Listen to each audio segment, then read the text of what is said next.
Jai Hind students. So today we will start from the problem 17. In last lecture, I taught you the question number from 1 to 16. And now we will start from the second 17th question of exercise 5.1 continuity. Find the relationship between a and b so that the function defined by fx is equal to this is continuous at x is equal to 3. Now it is already given this function is continuous and we have to find out the relation between a and b. What do we mean by continuous?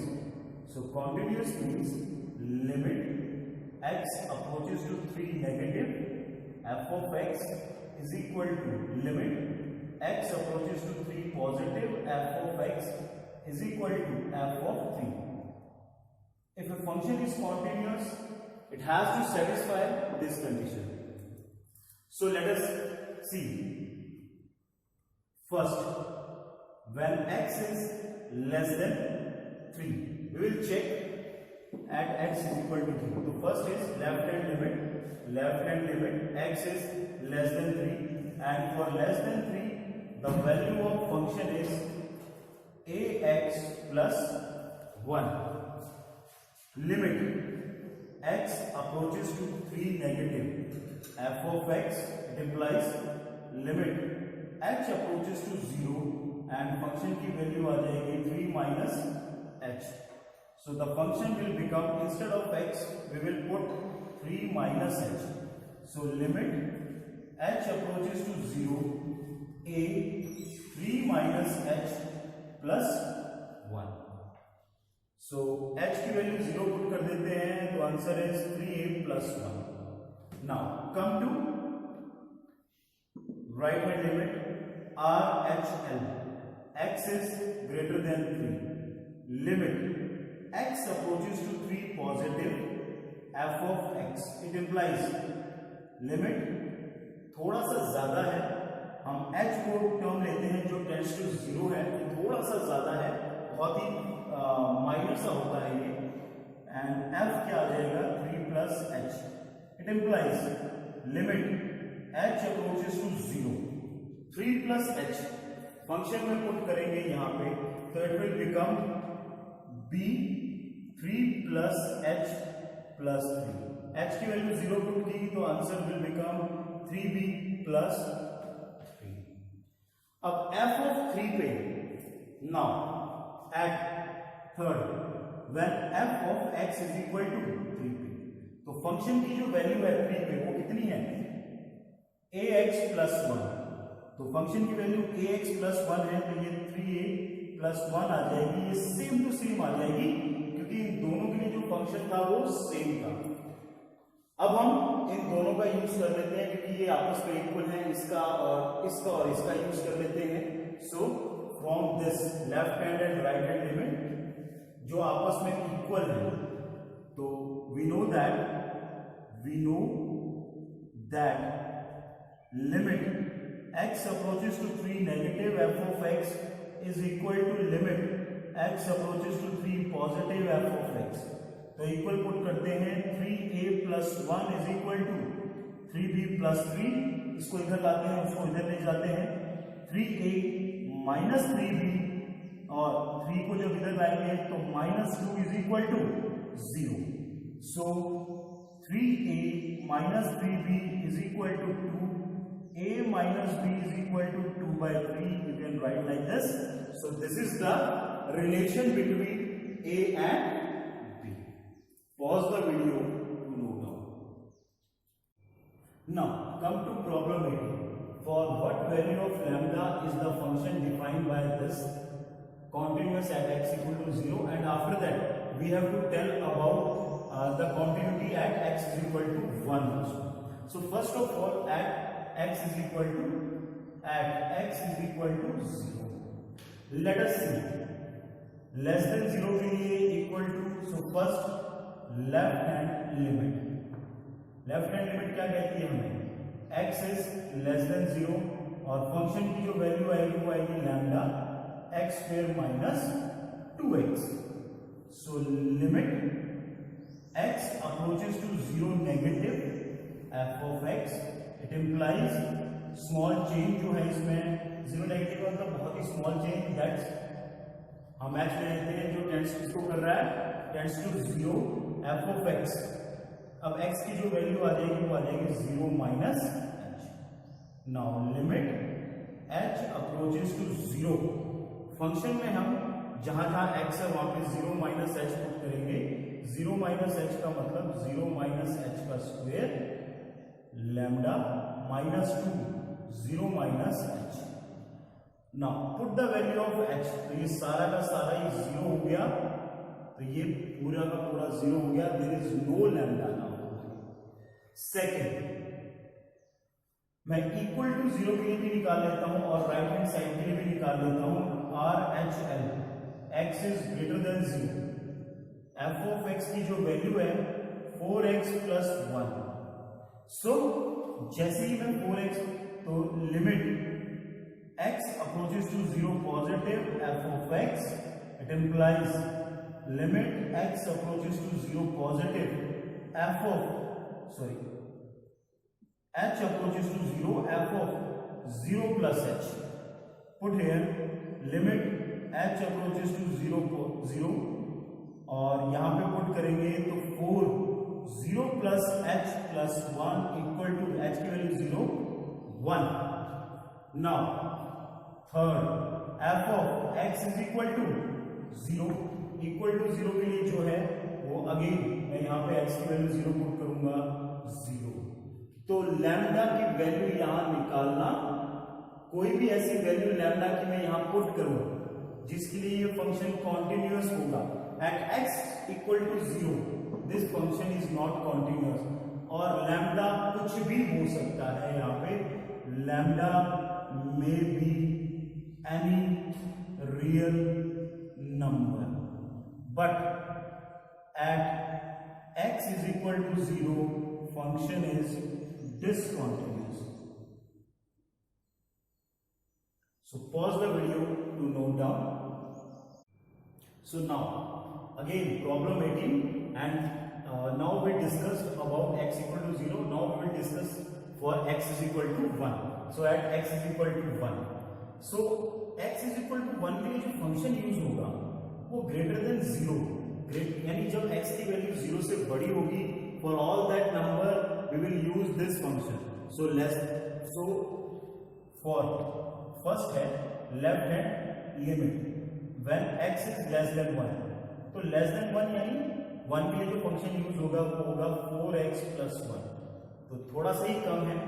तो now limit x approaches to 1 negative f of x, it implies limit x approaches to h approaches to 0 and function की value आ जाएगी 1 minus H. Put करेंगे x की value, x की क्या value put होगी अगर कंपेयर करते हैं तो 1 माइनस एच, तो 4 1 माइनस एच प्लस 1, h की वैल्यू 0 पुट की तो answer is 5।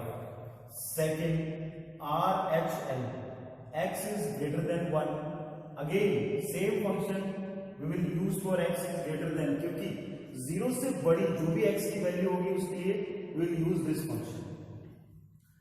So limit x approaches to 1 positive f of x, it implies limit h approaches to 0 और फंक्शन x की वैल्यू क्या आ जाएगी 1 plus h, which implies limit h approaches to 0 4 1 plus h plus 1, again it become 5 क्योंकि h की value क्या put हो जाएगी 0।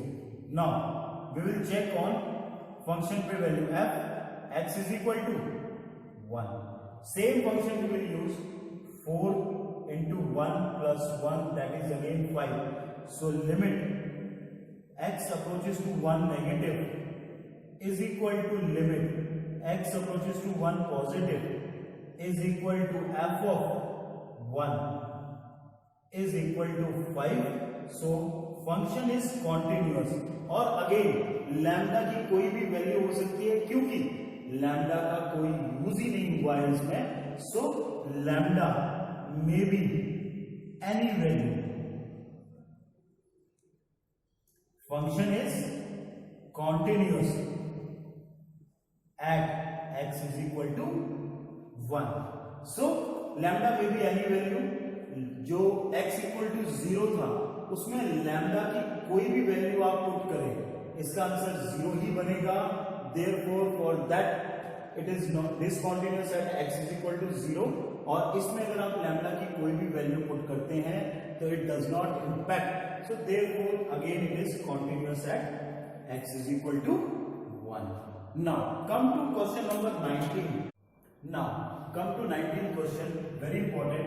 Show that function defined by gx, x minus greatest integer x, is discontinuous at all integral point. So मैं कोई भी एक let a b any integral point ले लेता हूं, कोई भी इंटीग्रल एक के लिए प्रूफ करते हैं और ये this denotes the greatest integer less than और इक्वल टू x. सो सबसे पहले वही left hand limit LHL x less than a. Function आपको पता ही है g of x is equal to x minus, सभी के लिए ये फंक्शन यूज होगा. Now limit x approaches to a negative g of x, it implies limit h approaches to 0 f g of a minus h. It implies, put here in the function, ये पहले में आ गया a minus h, दूसरे में आ गया a minus h. Now listen very carefully. Greatest integer का क्या मतलब होता है? If I am writing here 2.1, तो क्या वैल्यू आ जाएगी इसकी? 2. क्लियर? यानी कि कौन सी वैल्यू लिखी जाती है हमेशा? पीछे वाली वैल्यू. तो अगर a में से अगर मैं कुछ माइनस कर रहा हूं स्मॉल सा, फ्रॉम 2 आई एम माइनसिंग समथिंग 0.001, तो ये बन जाएगा 1.9 या समथिंग 1.009, कुछ ऐसा 999. तो कौन सी वैल्यू बाहर आएगी? 1. पीछे वाली वैल्यू जो है वो बाहर आती है. सो इसका आंसर क्या बनेगा? ध्यान से देखो. Limit h approaches to 0, a minus h as it is, minus a minus h का मतलब यानी कि यहाँ पे पीछे वाली टर्म बाहर आ रही है, पीछे वाली टर्म बाहर आ रही है. इसका मतलब इसमें जो टर्म पीछे वाली आएगी वो कौन सी टर्म बनेगी? कौन सी टर्म बनेगी? a ही बनेगी. यानी कि अगर ये a है, सॉरी पीछे वाली टर्म बनेगी a माइनस 1, एक कम हो रहा है उसमें. सो इट इम्प्लाइज अब h की वैल्यू आप पुट करें तो ये बन जाएगा a माइनस a प्लस 1, तो it will become 1. Now limit x approaches to a positive g of x for x greater than a. Same function we will use. It implies limit h approaches to 0 f of a plus h. a plus h put करते हैं. It implies limit h approaches to 0, a plus h put किया किसमें? Function में x की जगह पे a plus h minus greatest integer a plus h. a plus h का मतलब अगर ये 3 है तो 3 और ये 0.1 है तो 3.1. तो 3.1 में जब ये वैल्यू बाहर आएगी तो क्या आएगी? 3. यानी यही a की वैल्यू क्या आएगी? बाहर आएगी, क्योंकि यहाँ पॉजिटिव है. यहाँ नेगेटिव था इसलिए एक वैल्यू कम आई और यहाँ पॉजिटिव है इसलिए सेम वैल्यू आ रही है.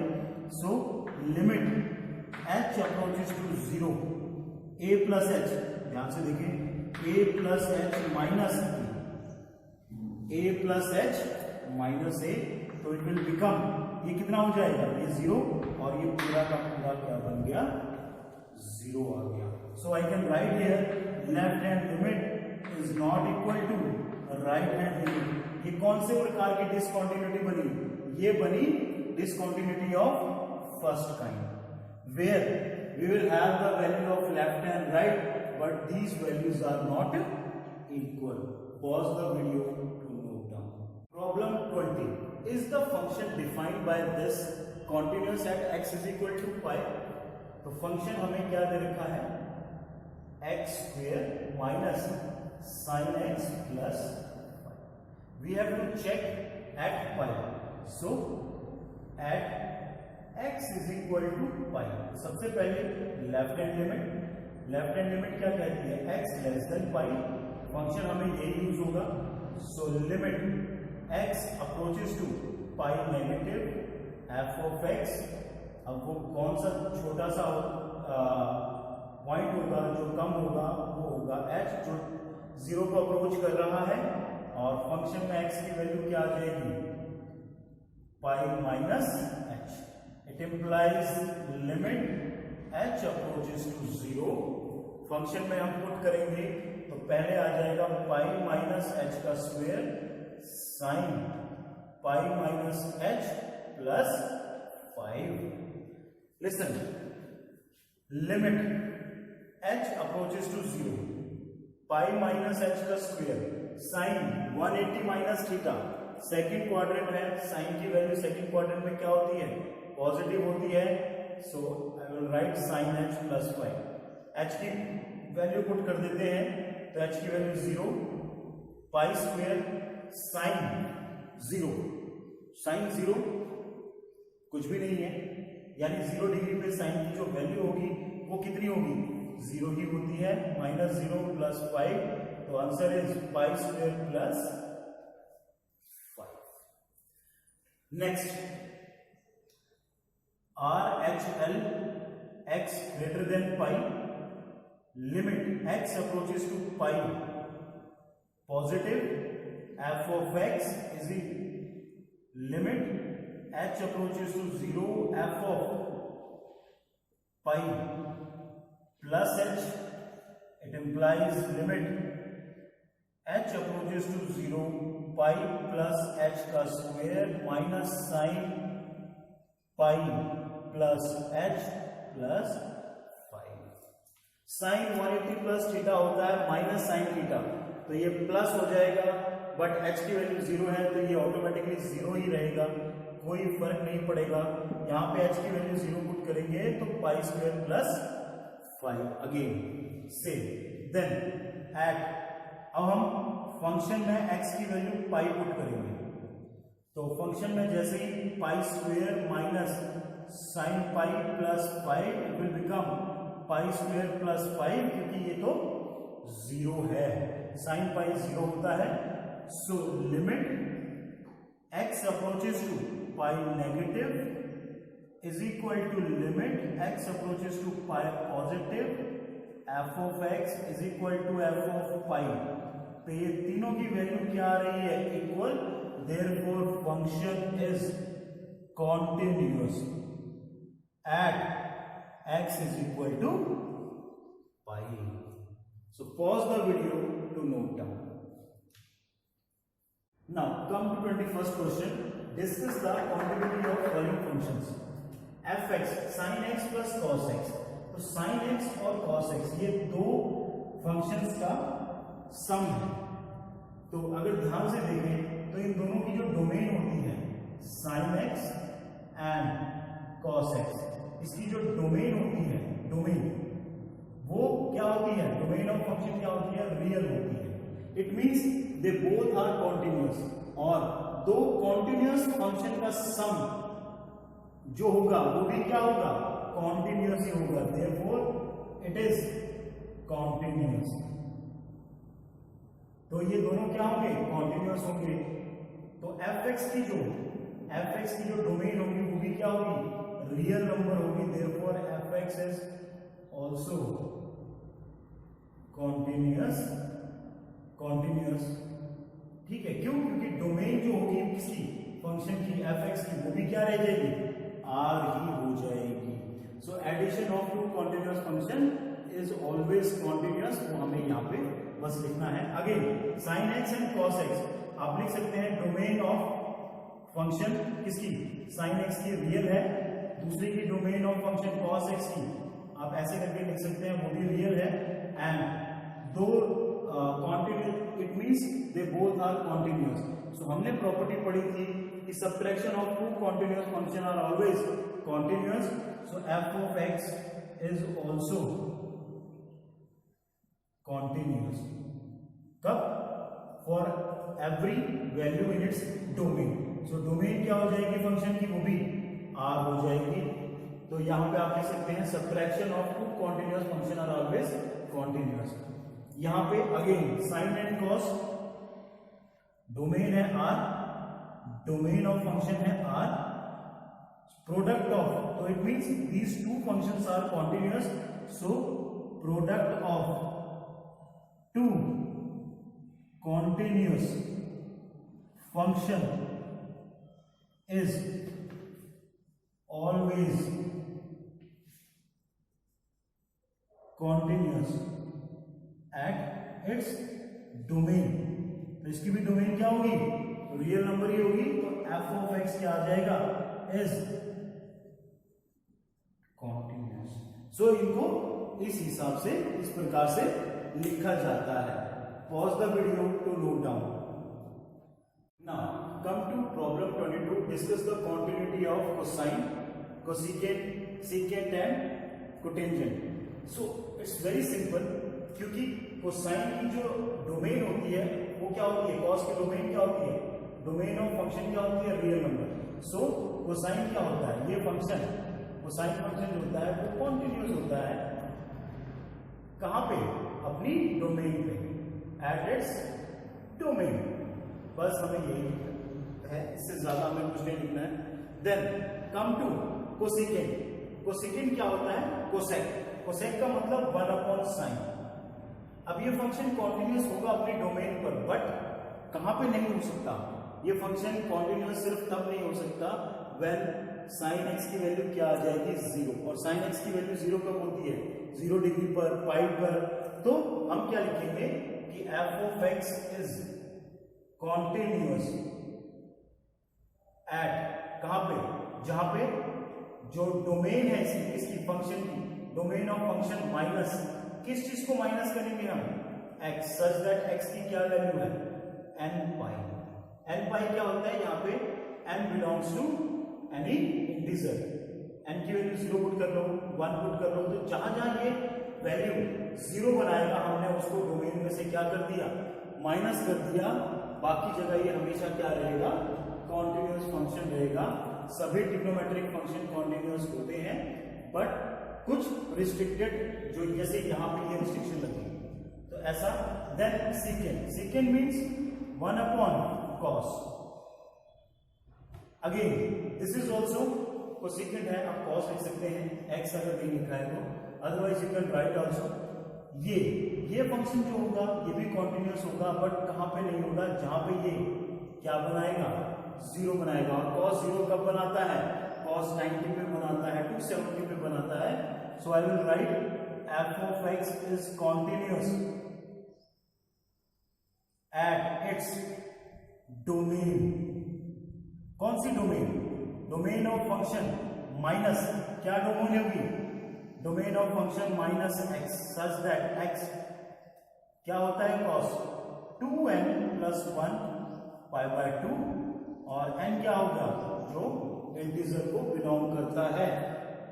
तो अगर मैं n की वैल्यू 0 पुट करता हूं तो π/2, 1 पुट करता हूं तो 3π/2। तो ये जितनी भी वैल्यू 0 बनाएगा cos, वो सारी हमने डोमेन में से क्या कर दी?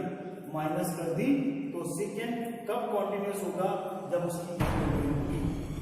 नाउ व्हाट होता है cos x upon sin x? cos x upon sin x, यानी ये चीज क्या है? 0 नहीं बननी चाहिए। और ये 0 कहां बनती है? अभी बताया। sin 0 कब बनता है? 0 डिग्री पर, पाई पर। सो अगेन ये f of x is continuous at, कब होगा? at its domain। कौन सी डोमेन? वो डोमेन क्या होगी? Domain of function. जो इसकी डोमेन होगी उसमें से हम माइनस क्या कर देंगे? x। और x क्या है? x is equal to n पाई, और n क्या है? इंटीजर है, तो अगर ये रिस्ट्रिक्शन लग जाती है तो ये फंक्शन क्या हो जाएगा, कॉन्टिन्यूअस हो जाएगा। इनको हम directly we can write like this. Pause the video to note down. Now come to 23, find all points of discontinuity of f।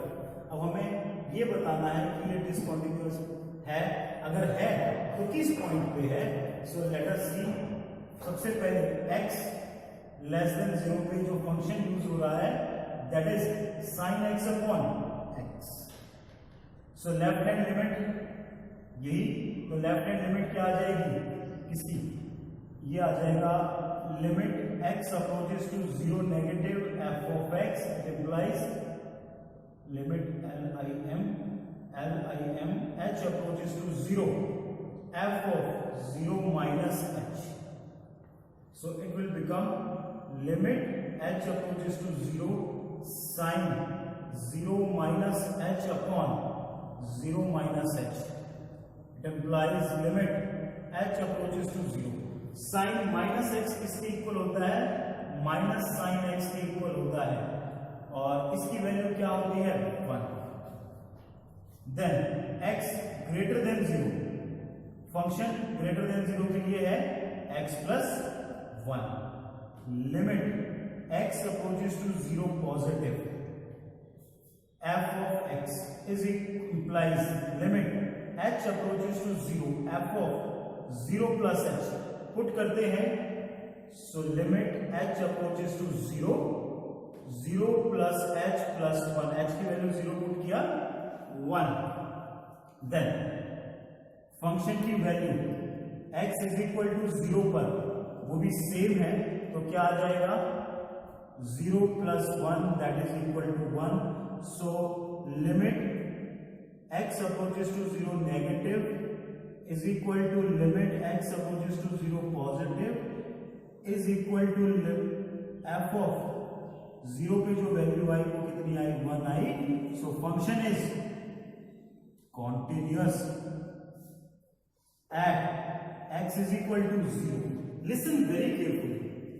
जैसे हमने ये चेक किया, जब भी हम लेफ्ट और राइट चेक करते हैं वो किसी पॉइंट पे चेक करते हैं। जैसे मैं x is equal to 0 लेता हूं तो मुझे किसी पर्टिकुलर पॉइंट पे बताना है कि ये कॉन्टिन्यूअस है कि नहीं है, इसलिए मैं लेफ्ट और राइट और पॉइंट पे चेक करता हूं। इस केस में देखा जाए तो लेस देन के लिए ये था, ग्रेटर देन के लिए ये था, इक्वल टू के लिए ये था। लेस देन के लिए ये, ग्रेटर देन के लिए इक्वल टू के लिए। अगर इसका रियल प्रोसीजर देखा जाए तो हमें क्या करना चाहिए था, हमें सबसे पहले लेस देन पे इसको चेक करना था, ग्रेटर देन पे इसको, और जब इक्वल टू 0 लेते हैं तो इक्वल टू 0 के लिए फिर से लेस देन, ग्रेटर देन और इक्वल टू पे इसी को चेक करना चाहिए था। But if we can do like this also, this is also a correct way to solve these kind of question. Pause the video to note down. Jai Hind.